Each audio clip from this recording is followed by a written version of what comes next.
अरे देवर बबुआ सुनो तरह हो।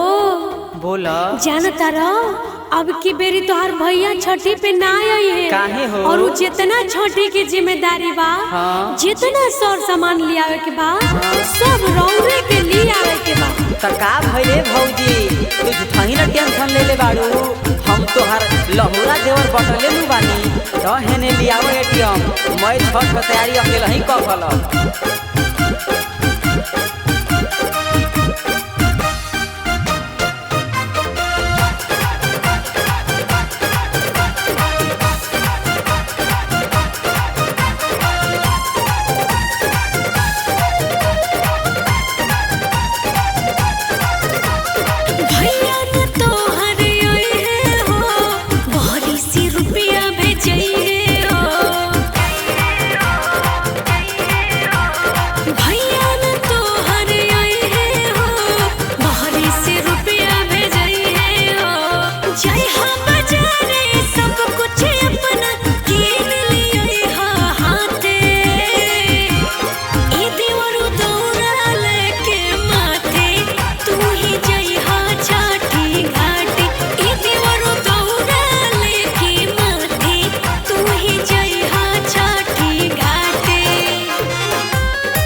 Music by Priyanshu Gupta.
सुने